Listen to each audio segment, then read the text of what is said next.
Aquella mañana, todo empezó como siempre. Alberto se preparaba a toda prisa para ir al trabajo. Traje de negocios, zapatos lustrados, el teléfono pegado a la oreja, incluso antes de beber su primera taza de café. Yo le puse un plato con tostadas delante. Él asintió sin apenas mirarme y murmuró algo sobre una reunión. Me senté enfrente, bebía el café a sorbos pequeños y sentía cómo entre nosotros se alzaba un muro invisible, pero grueso. Seguíamos viviendo juntos, pero hacía mucho que ya no éramos cercanos. Nuestras conversaciones se habían reducido a listas de compras, facturas y a su trabajo interminable. Cuando se fue, yo me puse con mis cosas. La casa se había convertido, desde hacía tiempo, en refugio y trampa a la vez. Limpiar, cocinar, hacer las compras. Todo parecía avanzar, según un guión escrito de antemano. Incluso sabía cuáles serían las palabras de Alberto por la noche, al volver. Estoy cansado, y eso sería lo único que escucharía. Al mediodía me subí al coche para ir al supermercado. El camino era familiar hasta en los más mínimos detalles, los mismos cruces, los mismos baches, y fue precisamente en uno de ellos donde sentí un golpe brusco. La rueda saltó y el coche empezó a tambalearse. Me detuve en el arcén, el corazón golpeaba por la sorpresa. Salí a mirar. Una rueda estaba estropeada. Claro que sabía que en el maletero había una de repuesto, pero nunca lo había hecho yo misma. Me quedé mirando el coche y me invadió una sensación de impotencia. En ese momento, se detuvo a mi lado otro vehículo. Un hombre de unos 35 años, con uniforme de trabajo, bajó y preguntó: ¿Problemas con la rueda? Su voz era tranquila, incluso un poco burlona. Asentí y le expliqué la situación. Se presentó: Diego, dueño de un pequeño taller mecánico cercano. Dijo que justo pasaba por allí por asuntos. Sin más palabras sacó las herramientas y se puso manos a la obra. Yo permanecí a un lado, primero incómoda, luego simplemente observando. Sus movimientos eran seguros, rápidos. Ha tenido suerte de que yo pasara por aquí. Sonrió mientras apretaba los tornillos. Normalmente la gente se queda parada y llama a la grúa. Respondí con alguna banalidad, pero sentí que me daban ganas de sonreír. Él hablaba con naturalidad, como si nos conociéramos de tiempo atrás. Hizo varias bromas, y de repente me reí. Una risa auténtica, no educada ni formal, sino de esas que hacía mucho no sentía. Y eso me desconcertó. Cuando terminó, se limpió las manos con un trapo y dijo: Los frenos están un poco desgastados. Sería mejor que pasara por mi taller para revisarlos. No está lejos. Le di las gracias y prometí pensarlo. Él se marchó y yo me quedé allí, sintiendo un calor extraño. Fue una simple casualidad, pero parecía haber roto el ritmo uniforme de mi día. Por la noche le conté a Alberto que se me había pinchado una rueda, pero él solo preguntó si había conseguido comprar todo lo de la lista. Le dije: sí, y la conversación terminó ahí. Se sentó frente al portátil. Yo empecé a colocar las compras. Dentro de mí, sin embargo, recordaba la sonrisa de Diego y mi propia risa, incontenible, viva. Y comprendí, hacía mucho que no sentía algo así, ni siquiera al lado de mi marido. A la mañana siguiente, me desperté con la idea de que el mundo en el que vivía tenía una grieta frágil, y fue precisamente a través de ella que se filtró aquel extraño rayo que me hizo sentirme viva de nuevo. Al día siguiente, intenté ocuparme con mis rutinas habituales para distraerme de aquel encuentro inesperado, pero los recuerdos se empeñaban en volver. El momento en que Diego bromeaba junto al coche, y yo reía como si por fin alguien hubiera abierto una válvula y dejado escapar el aire estancado dentro de mí. Parecía que no había pasado nada especial, solo me había ayudado a cambiar la rueda. Dijo un par de frases que cualquiera podría haber dicho. Sin embargo, para mí fue distinto, porque sentí una ligereza que hacía mucho había desaparecido de mi vida. Traté de convencerme de que era una tontería, una casualidad sin importancia, pero la sensación no me soltaba, permanecía en mí como un eco suave que sigue sonando en los oídos mucho tiempo después de un golpe. 2 días después, decidí que debía pasar por su taller, supuestamente para revisar los frenos. No era en absoluto necesario. El coche iba bien, nada me preocupaba, pero aquella excusa me pareció lo bastante sólida como para aliviar mi propia tensión interna. Dudé durante mucho rato, imaginando diferentes escenarios de cómo podría parecer todo. Incluso ensayaba mentalmente qué diría si él preguntaba por qué había venido tan pronto. Sabía que mi comportamiento resultaba extraño, pero el deseo de verlo, otra vez, superó cualquier lógica. El taller era pequeño, amplio, con ese olor característico a aceite y caucho. Diego estaba junto al elevador, hablando con un joven trabajador, cuando me vio y enseguida se acercó, limpiándose las manos con un trapo. No se sorprendió, simplemente asintió y dijo que había hecho bien en pasar, porque la prevención nunca está de más. Me dio la impresión de que en realidad comprendía el verdadero motivo de mi visita, pero prefirió no demostrarlo. Empezamos a hablar del coche. Él me escuchaba con atención, explicaba detalles que yo ni siquiera había preguntado, y lo hacía con una sinceridad y un interés que hacía mucho no veía en casa. Noté que el tiempo se deslizaba sin darme cuenta. Hablamos mucho más de lo necesario, pasando de cuestiones técnicas a temas completamente distintos. Le conté que me gustaba leer por las noches, cuando mi marido se quedaba trabajando, y él confesó que a veces, después de la jornada, se quedaba en el taller reparando motos viejas por puro gusto. Cada respuesta suya sonaba simple, pero nada banal, sin la solemnidad forzada a la que yo me había acostumbrado en las conversaciones con Alberto. En un momento dado, me preguntó por qué parecía cansada y un poco triste. Fue inesperado, porque la gente rara vez repara en esos detalles y, si lo hace, no les da importancia. Me desconcertó un instante, sin saber qué responder, y me escudé en la falta de sueño, aunque por dentro sentí un pinchazo. No estaba acostumbrada a que alguien viera aquello que tanto me esforzaba en ocultar. Al volver a casa, me descubrí caminando por el pasillo, con una extraña rabia contra mí misma. Alberto estaba en la mesa, ordenando papeles, y ni siquiera levantó la vista cuando entré. Dejé el bolso, me quité el abrigo, hice mis gestos habituales, y de pronto entendí que no solo estaba enfadada conmigo, sino también con él, por no notar nunca mi ausencia, por no interesarse en lo que vivo, por dejarme con la sensación de que estoy sola dentro de nuestro matrimonio. Deambulaba por el piso intentando ocuparme en algo, pero todo se me caía de las manos. Una y otra vez regresaba a la imagen de mí en el taller, Diego mirándome con atención y preguntándome por mi estado de ánimo. Era como una huella imposible de borrar, y cuanto más intentaba apartarla, más fuerte regresaba. Me acosté más tarde que Alberto. Él ya dormía, respirando tranquilo a su lado de la cama, y a mí se me hizo evidente que estando junto a él, lo que sentía era soledad. Intenté consolarme pensando que mi fascinación no era más que una impresión pasajera provocada por la atención de un extraño, pero en lo más profundo, sabía, aquel primer impulso no se desvanecería fácilmente.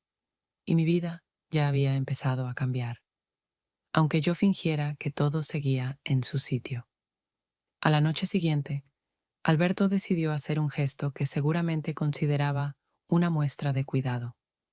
Me invitó a cenar a un restaurante al que solíamos ir en los inicios de nuestro matrimonio, cuando todo era nuevo, cuando las conversaciones parecían infinitas y cada encuentro tenía un matiz de celebración.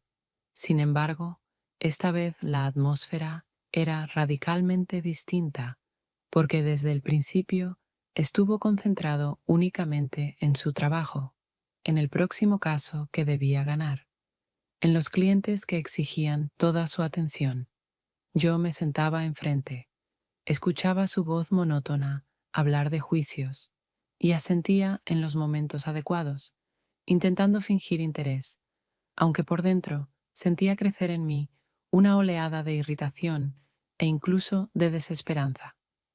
Lo miraba, su perfil seguro, sus manos gesticulando sobre el mantel, y recordaba otras noches en las que había esperado al menos una muestra de atención, una sola pregunta sincera que tuviera que ver conmigo y no con sus casos o sus triunfos. Volvía a pensar que vivía al lado de alguien que había perdido todo interés en mí, pero que tampoco estaba dispuesto a dejarme ir, por la simple conveniencia de tener a su esposa a su lado para mantener la apariencia de una vida familiar. Yo sonreía, fingía que todo estaba bien, pero por dentro hervía, y esa ebullición era peligrosa porque no encontraba salida. Al día siguiente, volví a ir a ver a Diego, y esta vez ya no fue casualidad. Yo sabía perfectamente que buscaba la ocasión de encontrarme con él, de sentir esa ligereza en la conversación que él sabía darme, de obtener, aunque fuera una migaja de sinceridad que tanto me faltaba en casa. Cuando llegué, estaba trabajando junto a un coche, con las manos manchadas de grasa y el rostro concentrado, pero en cuanto me vio, sonrió, dejó herramientas y me preguntó si estaba bien. Respondí que solo había decidido comprobar cómo estaba el coche, aunque sabía dentro de mí que la excusa sonaba débil y forzada. Aún así, él no cuestionó mis palabras, únicamente me miró con atención, como intentando comprender lo que me pasaba por dentro. Su pregunta sobre si todo iba bien en casa me tomó por sorpresa, porque no esperaba que se atreviera a tocar un tema tan personal, ya que apenas nos conocíamos. Al mismo tiempo, me impresionó su franqueza, porque iluminaba aquello que yo misma intentaba ocultar incluso de mí. Me defendí con evasivas, aseguré que todo estaba en orden, pero sentí crecer la certeza de que este hombre, al que conocía solo desde hacía unos días, me veía con más claridad que aquel con quien había compartido tantos años. Cuando regresé a casa, Alberto estaba otra vez hundido en sus llamadas telefónicas. Paseaba de un cuarto a otro, lanzando frases rápidas sobre facturas que había que pagar, y ni siquiera notó que yo intentaba quitarme el abrigo en silencio para no interrumpirlo. Sin embargo, dentro de mí crecía otra sensación. Estaba empezando a vivir una doble vida, porque ya no podía decir con honestidad a dónde iba ni qué hacía, y eso significaba que la mentira empezaba a echar raíces. En lugar de arrancarlas de inmediato, yo las alimentaba con mi propia indiferencia hacia la verdad. Aquella noche permanecí largo rato mirando el techo, intentando averiguar en qué momento nuestro matrimonio se había convertido en un proceso mecánico, sin espacio para los sentimientos auténticos, y por qué yo permitía que la atención de otro hombre se convirtiera en mi refugio en lugar de hablar con franqueza con mi esposo. Pero no encontré respuesta, porque mis dudas ya se mezclaban con la hipocresía. Fingía que me conformaba con nuestra vida, cuando en realidad cada día me alejaba más de él en pensamientos y emociones. Una semana después de aquella conversación, me crucé con Diego varias veces por pura casualidad, y cada encuentro se convirtió en una prueba inesperada para mí, porque incluso unos minutos a su lado me hacían sentir algo que no experimentaba desde hacía mucho: ligereza, atención y esa extraña calma que aparece cuando sabes que tus palabras no pasan de largo, sino que realmente llegan a quien te escucha. Una vez nos encontramos en el mercado. Yo escogía verduras. Él apareció con una bolsa de repuestos en la mano, y en vez de un saludo formal, conversamos como si fuéramos viejos conocidos, acostumbrados a compartir hasta los detalles más pequeños del día. Él bromeó, diciendo que mi cara era demasiado seria para alguien que estaba eligiendo tomates, y yo volví a reír, sin contenerme, aunque notaba que otros compradores nos miraban con cierta curiosidad. En otra ocasión, coincidimos en el aparcamiento del supermercado. Yo guardaba bolsas en el maletero cuando él apareció a unos coches de distancia. Me saludó con la mano y se acercó como si fuera lo más natural del mundo. Intercambiamos unas pocas palabras. Volvió a decir algo que me provocó una cálida oleada por dentro, y aunque la charla no duró más de unos minutos, la repasé una y otra vez en mi mente. Cada una de sus frases sonaba distinta a las del trato cotidiano. Había en ellas una atención dirigida solo a mí, como si realmente quisiera comprender lo que pensaba o sentía. En casa, en cambio, la situación con Alberto se hacía cada vez más tensa, aunque él parecía no darse ni cuenta. Su vida estaba completamente absorbida por el trabajo, por las reuniones interminables, las llamadas, los documentos, y hasta en la cena no dejaba el teléfono, respondiendo a otros sin mirarme, como si yo fuera apenas un fondo sobre el cual representaba su papel principal de abogado. Yo intentaba iniciar una conversación, preguntarle algo personal, pero él me apartaba con evasivas o frases vacías que no significaban nada. Con cada intento fallido, sentía que entre nosotros se abría un abismo imposible de cerrar con simples palabras. Mientras tanto, entre Diego y yo surgía una tensión difícil de llamar amistosa, aunque parecía que ambos habíamos acordado en silencio mantener la distancia, porque sabíamos que un paso adelante podría cambiarlo todo demasiado bruscamente. Él bromeaba, yo respondía con una sonrisa. Podíamos hablar unos minutos de cosas triviales, pero en esas trivialidades nacía algo más que simple charla.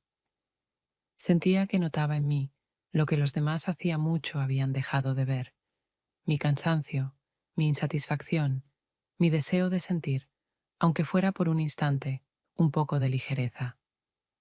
Muchas veces regresaba a casa pensando que debía detenerme, que no podía permitir que otro hombre se convirtiera en parte de mi vida, aunque fuese solo de forma casual y no oficial. Pero a los pocos días me sorprendía a mí misma caminando al mercado o al supermercado con la esperanza de volver a encontrarlo. Era peligroso, porque aunque no había entre nosotros ningún acto que pudiera llamarse traición, el mero hecho de esperar ese encuentro me hacía sentir culpable ante mis propios ojos. Por las noches, mientras Alberto seguía trabajando en su portátil, yo miraba el teléfono y repasaba mensajes, aún sabiendo que no podía haber ninguno de Diego, porque ni siquiera habíamos intercambiado números. Pero la sola idea de que él estaba cerca, trabajando, pensando, viviendo su vida, me daba un extraño sosiego y, al mismo tiempo, una tensión difícil de soportar. Entendía que ya había ido demasiado lejos. Mis pensamientos estaban más con él que con mi marido. Y, sin embargo, no habíamos dado todavía ningún paso que pudiera considerarse definitivo. Ese estado de espera, insinuaciones, tensión oculta, me absorbía cada vez más. Sentía que estaba al borde de una frontera que aún no había cruzado, pero cada nuevo encuentro casual la hacía más fina, más frágil. Tras varias semanas en las que mis encuentros con Diego se limitaban a charlas casuales en el mercado o en la tienda, llegó el día en que la tensión en nuestra casa con Alberto alcanzó un punto de no retorno, y lo que estalló fue una discusión abierta, repentina, aparentemente por una nimiedad, aunque en realidad llevaba acumulándose desde hacía tiempo. Él regresó tarde, una vez más, con el teléfono en la mano. Arrojó el abrigo sobre la silla y comenzó a contar fragmentos de su último caso, sin siquiera preguntarme cómo había pasado yo el día. Cuando intenté interrumpirle para hablar de asuntos domésticos que necesitábamos resolver, me cortó de golpe, diciendo que no era el momento. Y en ese instante, todas mis quejas contenidas salieron como un torrente. Le reproché su indiferencia, le dije que me sentía una extraña a su lado.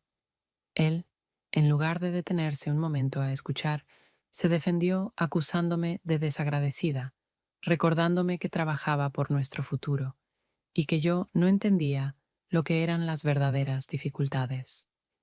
Discutíamos cada vez más alto. Las palabras caían como piedras afiladas. Yo casi gritaba que no me bastaba la estabilidad económica, que necesitaba atención, ternura, aunque sabía que no me oiría, porque ya se había atrincherado en su fortaleza defensiva. Finalmente, agotada, me quedé en silencio, y él simplemente se marchó al despacho, cerrando la puerta de un portazo. Entonces entendí que me quedaba sola en un espacio que hacía mucho había dejado de ser hogar. Con el corazón acelerado y las lágrimas asomando, cogí las llaves y salí sin rumbo claro, aunque mis pasos me llevaron casi instintivamente al taller de Diego, que ya se había convertido en un punto de atracción, un lugar donde al menos podía sentirme escuchada. Cuando entré, estaba levantando un coche en el elevador, pero al verme, interrumpió enseguida. Se acercó y me preguntó qué había ocurrido. Quizás ni siquiera necesitaba palabras, porque mis ojos hablaban por mí. Intenté responder con algo neutro. Venía a preguntar por el coche, pero la voz se quebró y lo que salió fue un sollozo que no pude contener. Él no interrumpió, no dio consejos apresurados. Simplemente se quedó a mi lado, dejándome desahogarme. Cuando, entrecortadamente, le conté que en casa no me escuchaban, que me sentía inútil, que las peleas eran el telón de fondo de mi vida, él solo murmuró: "Lo que necesitas es que alguien, al menos alguien, te escuche". En esa frase sencilla había más apoyo que en todas las palabras que había recibido de mi marido en años. Nos sentamos juntos. Yo secaba las lágrimas e intentaba recomponerme. Él me miraba con esa atención que no exigía explicaciones. Sentí que me aliviaba simplemente con estar presente. El tiempo pareció ralentizarse. Las palabras se volvieron innecesarias. Solo quedaba la certeza de que entre nosotros había algo invisible, fuerte e innegable. Levanté los ojos. Él sostuvo mi mirada y supe que el siguiente paso era inevitable. Nuestro primer beso no fue ni casual ni apresurado. Nació de la tensión acumulada, del dolor buscando salida, de la necesidad de ser escuchada y aceptada. Sucedió lentamente, sin movimientos bruscos, como la continuación natural de nuestra conversación. Y, a la vez, se sintió como una liberación. Algo en mí se rompió, escapó de años de silencio. Sentí su calor, tan real, tan cercano, que no podía resistirme ni fingir que no estaba ocurriendo. Cuando nos separamos, lo miré largo rato a los ojos, intentando comprender qué significaba aquello para los dos. Pero la respuesta era obvia. Habíamos cruzado la frontera que tanto tiempo evitamos, y a partir de entonces nada volvería a ser como antes. Después de aquella noche, cuando entre Diego y yo ocurrió el primer beso, mi vida comenzó a dividirse en dos líneas paralelas que parecían no encontrarse jamás, pero cada una de ellas me exigía fuerza y esfuerzo. En casa debía mantener la imagen de esposa que vivía en un matrimonio rutinario, mientras que en lo más profundo ya me pertenecían los momentos que me regalaban los encuentros con él, y esa dualidad se volvía cada día más palpable, más pesada, casi física. Le decía a Alberto que iba a visitar a una amiga o a hacer compras, inventando pequeños detalles para que mis explicaciones sonaran convincentes, aunque en realidad me dirigía al taller. Allí, en su despacho, rodeados por el olor a aceite y carpetas viejas, podíamos hablar de lo que sentía en mi corazón o simplemente quedarnos en silencio. Pero aquel silencio no era una pared, como el de casa. Era cálido, natural, y me hacía sentir aceptada tal como era, sin máscaras ni excusas. Con cada nuevo encuentro, la tensión entre nosotros crecía, aunque nos deteníamos siempre al borde, como si ambos entendiéramos que ir más allá significaría un derrumbe imposible de detener. Esa contención lo hacía aún más difícil, porque el deseo se convertía en un peso invisible que flotaba en cada mirada, en cada roce accidental de nuestras manos. Me descubrí pensando en él todo el tiempo. Cuando Alberto me hablaba con frases secas y rutinarias, imaginaba cómo habría respondido Diego, con aquella atención que ya se había vuelto para mí una necesidad vital. Al mismo tiempo, me oprimía el peso de la hipocresía. Cada vez sentía más que mentía, no solo a mi marido, sino también a mí misma. Porque en vez de afrontar mis propios sentimientos, inventaba una versión paralela de mi vida en la que parecía ser la esposa correcta, aunque en realidad era una mujer que vivía esperando el momento de reencontrarse con quien le había devuelto la risa verdadera. Intentaba justificarme, pensando que nuestras reuniones eran solo conversaciones, que no hacíamos nada prohibido, pero en el fondo lo sabía. Lo más importante ya había ocurrido, porque mi corazón y mis pensamientos le pertenecían a otro. Empecé a notar que incluso en las situaciones más simples comparaba de manera inevitable. Cuando Alberto hablaba de sus clientes, sentía vacío. Cuando Diego me contaba recuerdos de su juventud o sueños de restaurar una vieja moto, lo escuchaba como si fuera lo más importante del mundo. Y cada vez que volvía a casa, me quitaba el abrigo, preparaba la cena y oía a mi marido hablar por teléfono. Sentía que actuaba en una obra de teatro que ya no tenía sentido, interpretando un papel en el que ni yo misma creía, mientras el único espectador ni siquiera se daba cuenta. Esa doble vida empezó a agotarme. De noche me costaba dormir, repasando mentalmente cada detalle de mis conversaciones con Diego y, a la vez, pensando en qué respondería a Alberto si un día me hacía una pregunta para la cual no tendría respuesta. Era como vivir en un equilibrio precario entre dos mundos. El oficial, escrito en los papeles como un matrimonio legítimo, y el otro, clandestino, pero verdadero en mis sentimientos, porque allí era donde, por primera vez en años, sentía la presencia real de alguien a mi lado. Cuanto más trataba de ocultar esa división interna, más me devoraba por dentro, y comencé a comprender que un estado así no podía durar para siempre. La mentira siempre se acumula y tarde o temprano acaba por salir a la luz.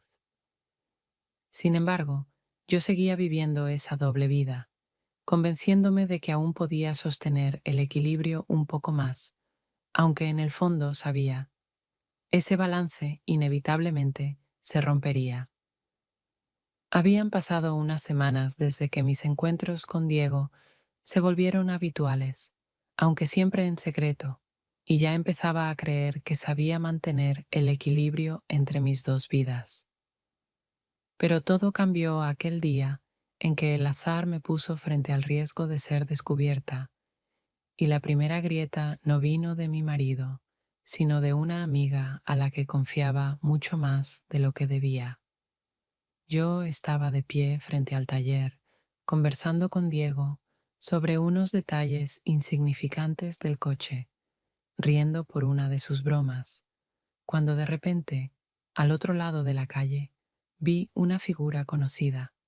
Era Laura, mi vieja amiga, siempre atenta a las historias ajenas, como si las coleccionara en un cofre personal.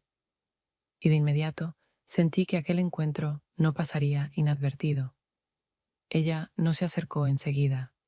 Primero lanzó una mirada rápida hacia nosotros, pero bastó ese gesto breve para que comprendiera.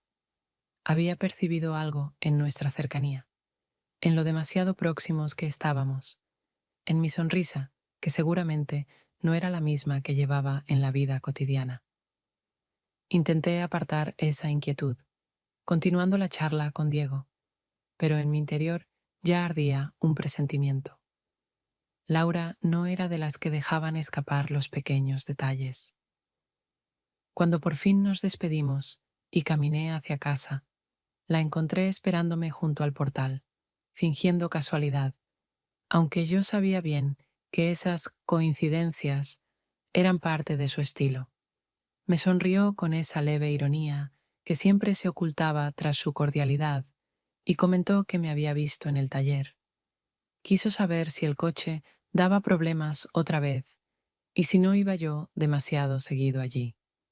Traté de responder en tono ligero, bromeando que más valía revisar los frenos de más que quedarse tirada en la carretera, pero sentía su mirada recorriéndome con sospecha, un escrutinio silencioso que pesaba más que cualquier palabra.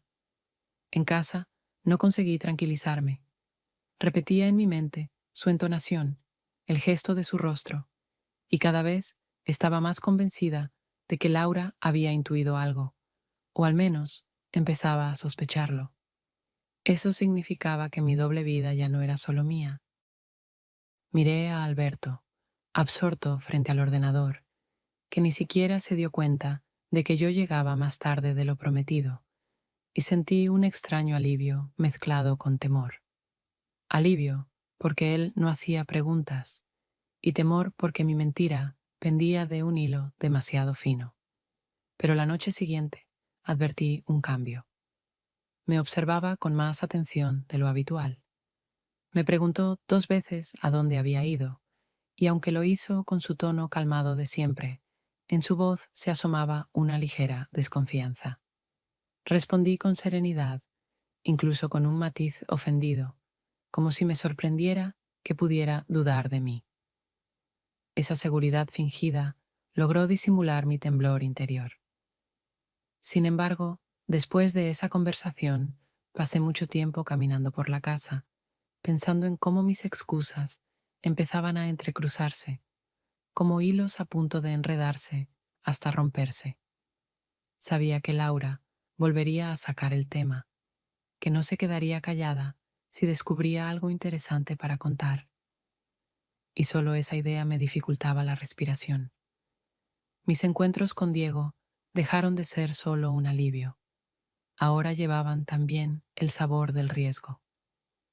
Cada vez que me acercaba al taller o lo encontraba por la calle, el peso de la tensión crecía, porque sentía, casi podía jurarlo, que unos ojos atentos ya seguían mis pasos, dispuestos en cualquier momento a convertir mi secreto en un rumor.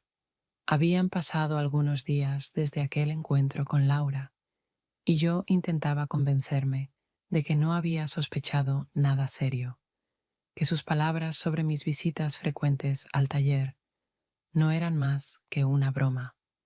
Pero esas ideas tranquilizadoras se desmoronaron en un instante, cuando apareció en mi casa sin previo aviso, con un sobre en la mano que me tendió con esa sonrisa irónica que siempre escondía algo más que simple curiosidad amistosa. Abrí la puerta, tratando de ocultar mi sorpresa. La invité a entrar, mientras mi corazón latía con fuerza. Presentía que nada bueno saldría de aquella visita inesperada. Al abrir el sobre, descubrí una fotografía tomada a escondidas. Diego y yo, frente a su taller, nuestros rostros demasiado cerca, nuestras miradas diciendo mucho más que las palabras. Aunque ni siquiera nos tocábamos, aquella imagen era suficiente para que cualquiera entendiera que había algo entre nosotros. Sentí un escalofrío recorrerme la espalda.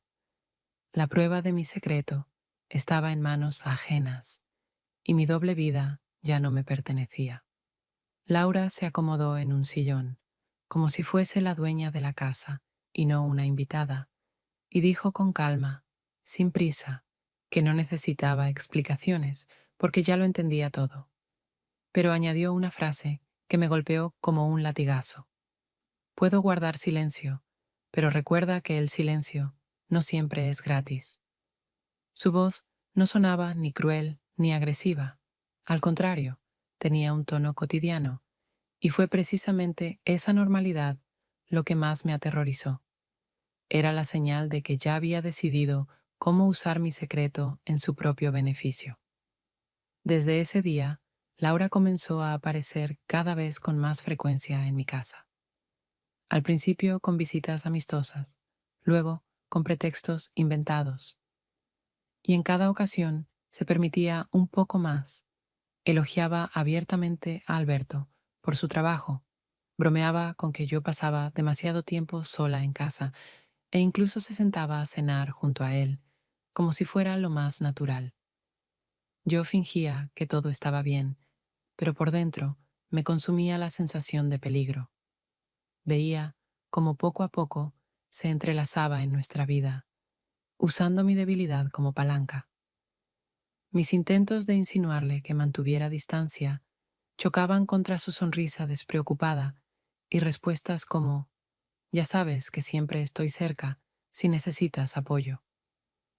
Pero yo comprendía muy bien que ese apoyo significaba una sola cosa, control, y un recordatorio constante de que mi secreto estaba en sus manos. No podía decirle nada duro, porque sabía que una sola palabra fuera de lugar bastaría para que la foto saliera a la luz, y entonces mi vida se derrumbaría por completo. Alberto, por su parte, empezó a mirarla con una atención que tanto me había faltado a mí. Reía con sus chistes, le preguntaba por su trabajo, y yo sentía que en mi propia casa se representaba una escena en la que me convertía en simple espectadora, mientras Laura ocupaba cada vez más el espacio que antes era solo mío. Esa situación aumentaba mi sensación de impotencia. Ya no era dueña de mi propia vida, porque había permitido que otra persona interviniera en ella demasiado profundamente. Cada vez que me veía con Diego, no le contaba nada de este chantaje. No quería arrastrarlo a un juego sucio, pero eso hacía todo aún más difícil, porque el peso de los secretos crecía y sentía que la cadena de mentiras y ocultamientos se apretaba cada vez más alrededor de mí. Podría haber cortado todas esas reuniones, dar un paso brusco y poner un punto final, sabiendo que cuanto más avanzaba, más enredada quedaba. Sin embargo, dentro de mí persistía la obstinada convicción de que solo al lado de Diego podía respirar libremente, y era esa sensación la que me llevaba, una y otra vez, a buscar un pretexto para verlo, aun sabiendo que cada encuentro era una elección en contra de la estabilidad y a favor de esa atracción que me quemaba por dentro. Nuestros encuentros se volvían cada vez más íntimos, en términos de confianza. Compartíamos cosas que nunca habíamos dicho a nadie, y me resultaba extraño que alguien que hacía tan poco era un completo desconocido se hubiera convertido en la única persona a la que podía abrirle las partes más dolorosas de mi vida. Diego me contaba sobre su infancia, sobre su padre que abandonó a la familia y sobre cómo desde pequeño aprendió a valerse por sí mismo para no depender de nadie. Al escucharlo, me sorprendía pensando que existía un paralelismo extraño entre nosotros. Él aprendió a sobrevivir en soledad y yo aprendí a fingir felicidad en el matrimonio. Dos historias distintas que se encontraban en la capacidad de ocultar el dolor ante los demás. Yo, por mi parte, le confesaba mi desilusión en la relación, cómo sentía cada vez más la indiferencia de Alberto y cómo me devoraba mi propia mentira, pues cada pequeña invención era un nuevo ladrillo en el muro que yo misma levantaba entre mí y la verdad. Cuando Alberto encontró en el bolsillo de mi abrigo otro recibo del taller, que había dejado allí por descuido, me quedé paralizada un instante. Sabía que sería difícil dar una explicación convincente, pero reuniendo toda mi seguridad, le dije que solo había hecho una revisión preventiva, sin avisarle, para no molestarlo. Pareció creerme, pero vi en sus ojos una sombra de sospecha que ya no desapareció. Empezó a hacer más preguntas, a observarme más de lo habitual, aunque nunca se atrevía a decir directamente lo que le inquietaba. Y esa desconfianza silenciosa se volvía más pesada que cualquier acusación explícita.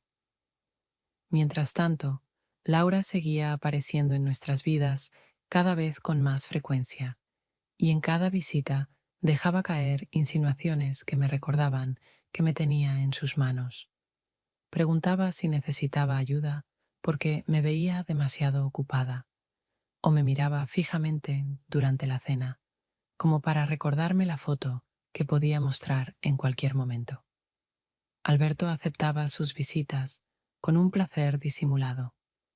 Le agradaba sentir la atención femenina, y yo veía cómo participaba con entusiasmo en conversaciones en las que a mí no me quedaba más que callar para no perder el control. Mis encuentros con Diego, en ese tiempo, se volvían emocionalmente más intensos. Ya no hablábamos solo de problemas, sino también de lo que significaba estar el uno junto al otro, aunque ambos evitábamos pronunciar palabras que transformaran nuestras charlas en una confesión abierta. A veces me miraba de una manera que hacía que toda mi resistencia se derritiera, pero aún así se contenía de dar el siguiente paso. Eso, por un lado, nos salvaba de la catástrofe, pero por otro, hacía que la tensión entre nosotros se volviera casi insoportable. Empecé a sentir que vivía atrapada en un círculo cerrado. En casa, debía interpretar a la esposa que no esconde nada, reprimiendo las sospechas de Alberto y soportando las miradas de Laura, y a solas con Diego me permitía decir en voz alta lo que antes ni siquiera me dejaba pensar. Cuanto más hablaba, más difícil resultaba regresar al ritmo habitual de mentiras y silencios. Cada día mi vida se transformaba en un conflicto total, externo, con mi marido, que percibía que algo no iba bien, e interno, conmigo misma, porque ya no podía distinguir dónde comenzaba mi verdadero deseo y dónde solo la huida de ese vacío que se había tragado nuestro matrimonio. Con el tiempo empecé a notar que incluso los más mínimos detalles en la conducta de Alberto cambiaban. No hacía nada especial, pero sus miradas se volvían más penetrantes, sus preguntas más frecuentes, y en su entonación aparecía un matiz que antes no le pertenecía. Sentía que se alejaba poco a poco de aquella indiferencia en la que había vivido, pero esa nueva atención no tenía nada que ver con el cuidado, sino con la desconfianza, con la sospecha que nace cuando la confianza ya empezó a resquebrajarse. No me acusaba directamente, pero su silencio en las noches decía mucho más que cualquier palabra, y comprendía que le bastaban unos pocos detalles más para armar el cuadro completo. Trataba de defenderme, a veces no tanto con palabras como con entonaciones, con una ofensa fingida, como si me humillara el simple hecho de sospechar de mí. Y a veces funcionaba, porque retrocedía, pero en su rostro quedaba la sombra de la duda que demostraba que, en el fondo, no creía en mis explicaciones. En esos momentos me sorprendía sintiendo rabia hacia él, cuando en realidad debería enfadarme conmigo misma, porque eran mis mentiras y secretos los que habían engendrado ese frío entre nosotros. Sin embargo, era más fácil trasladar la responsabilidad a él que reconocer mi propia culpa. Al mismo tiempo, Laura empezó a actuar de manera más abierta. Parecía disfrutar del poder que tenía sobre mí y aprovechaba cada ocasión para subrayarlo. Venía de visita y se quedaba más tiempo del que era adecuado. Reía de los chistes de Alberto. Se inclinaba hacia él demasiado cerca, como demostrando que podía estar presente en mi vida tanto como quisiera. Yo me sentaba al lado, fingiendo indiferencia, pero cada uno de sus movimientos lo sentía como un desafío, y ese desafío no hacía más que intensificar mi sensación de aislamiento dentro de mi propia casa. Alberto, que antes nunca prestaba atención a pequeños coqueteos o a la presencia femenina, ahora parecía disfrutar de ese nuevo juego, y yo veía cómo florecía a su lado, mientras que conmigo sus conversaciones cada vez más sonaban a formalidad.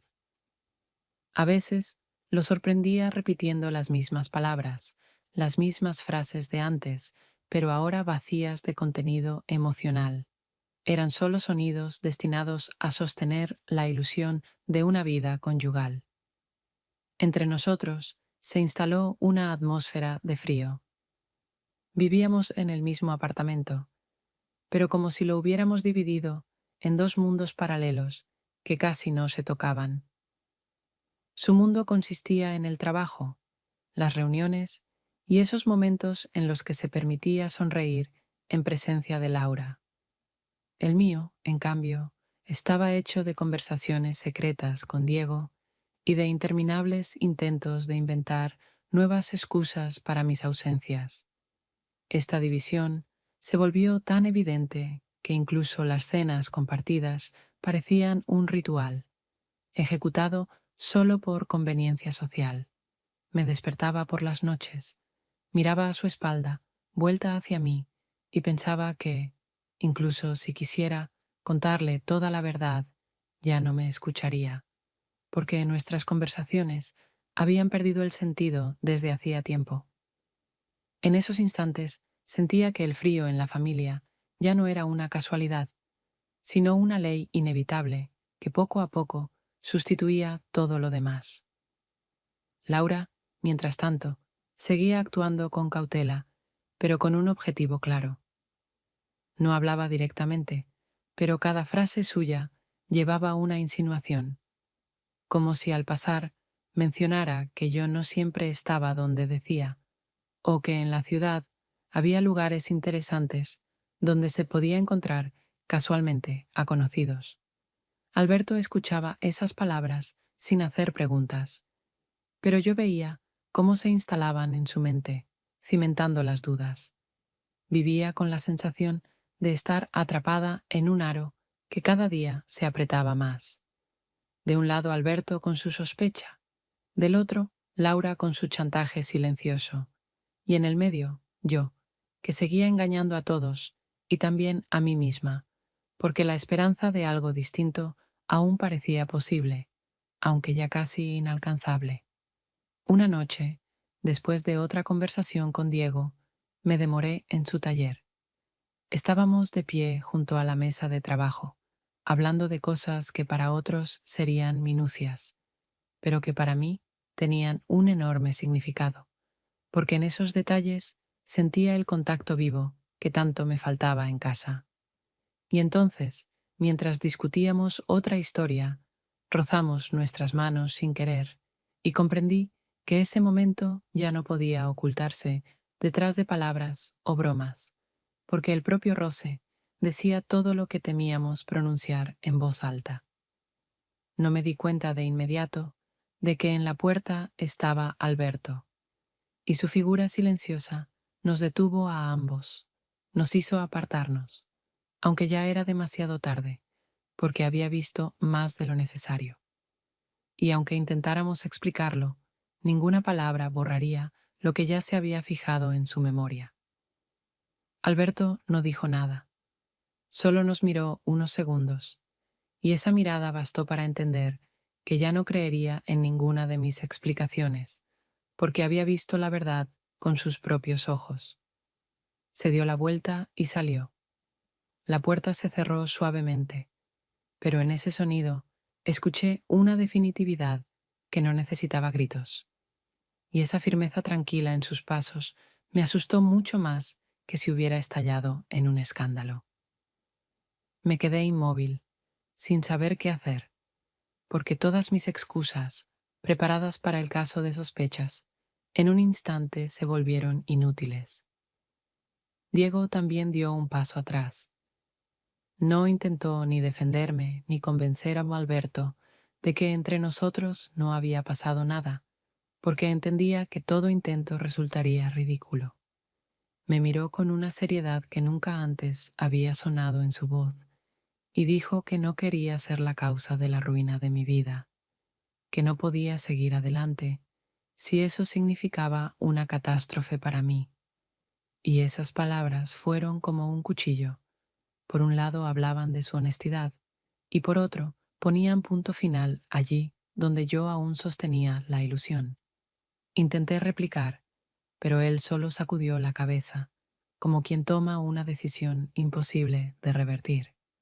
Salí a la calle sintiendo cómo me envolvía la pánico. La noche caída sobre la ciudad parecía más densa que nunca, y caminaba pensando solo en lo que me esperaba en casa. Cuando abrí la puerta, Alberto estaba sentado en la sala, su rostro concentrado y frío. No gritó ni pidió explicaciones, solo dijo que lo había entendido todo, que no tenía sentido negar lo evidente y que no había un camino en común por delante. Sus palabras tranquilas golpeaban más fuerte que cualquier grito, porque veía que la decisión ya estaba tomada y yo no tenía argumento alguno capaz de moverla. Aquella noche casi no dormí.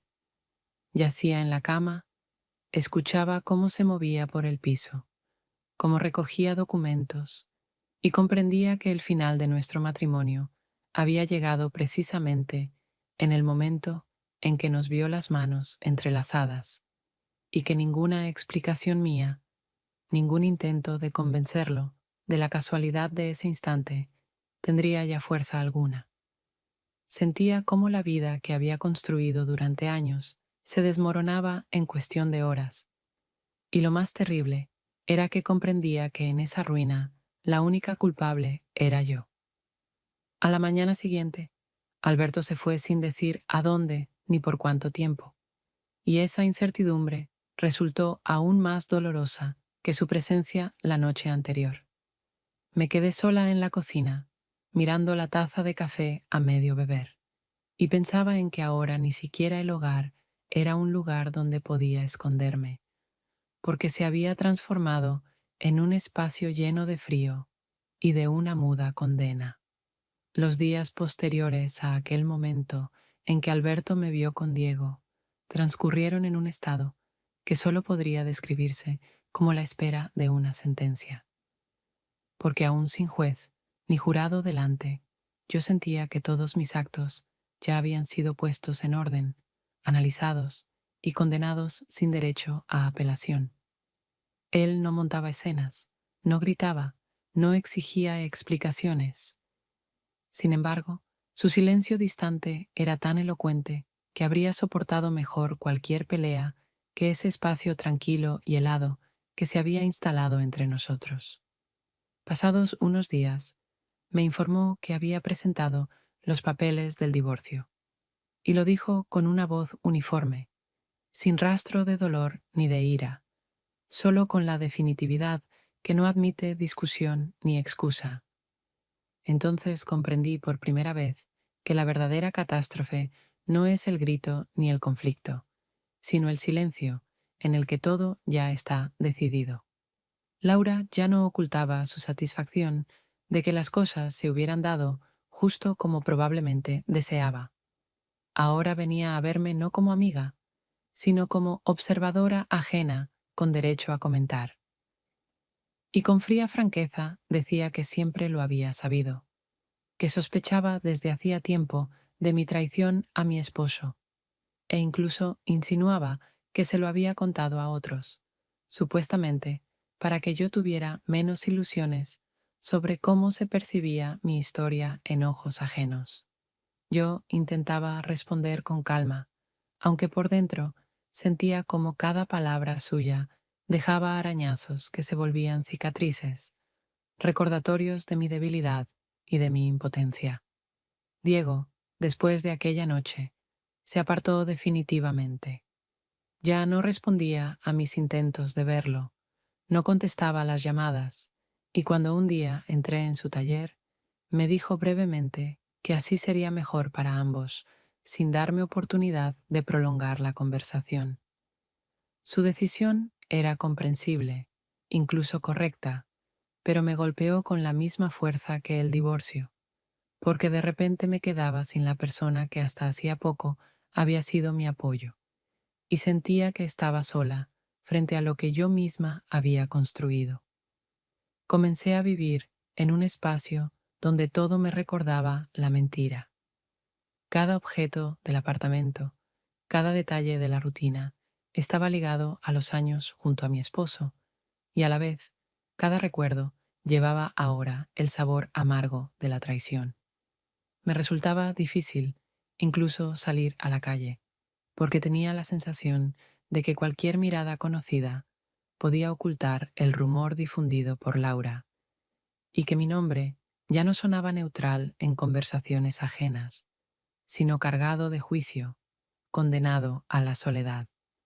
Lo más doloroso era comprender que todo había empezado de manera tan inocente. Aquella mañana en que reí por primera vez junto a Diego, sintiendo que alguien me veía y me escuchaba. Era apenas una diminuta desviación de la rutina, una grieta mínima en el día común. Pero esa grieta pronto se convirtió en la fisura que destruyó todo lo que tenía. No podía retroceder a ese momento. No podía borrar mis palabras, ni mis actos, y esa sensación de irreversibilidad hacía mi soledad aún más profunda. Por las noches, sentada junto a la ventana, solía mirar las luces de la ciudad y pensar en lo fácil que es perderlo todo cuando se busca apenas una migaja de calor donde falta, y en lo difícil que es después vivir cuando solo te queda tu propia verdad, una verdad que nadie quiere escuchar. En mi historia no hubo vencedores. Alberto obtuvo la libertad, pero me perdió a mí. Diego desapareció de mi vida, pero se quedó en mis recuerdos. Laura consiguió el poder que buscaba, pero con ello destruyó definitivamente nuestra relación, y solo yo quedé a solas con el eco de todos mis errores.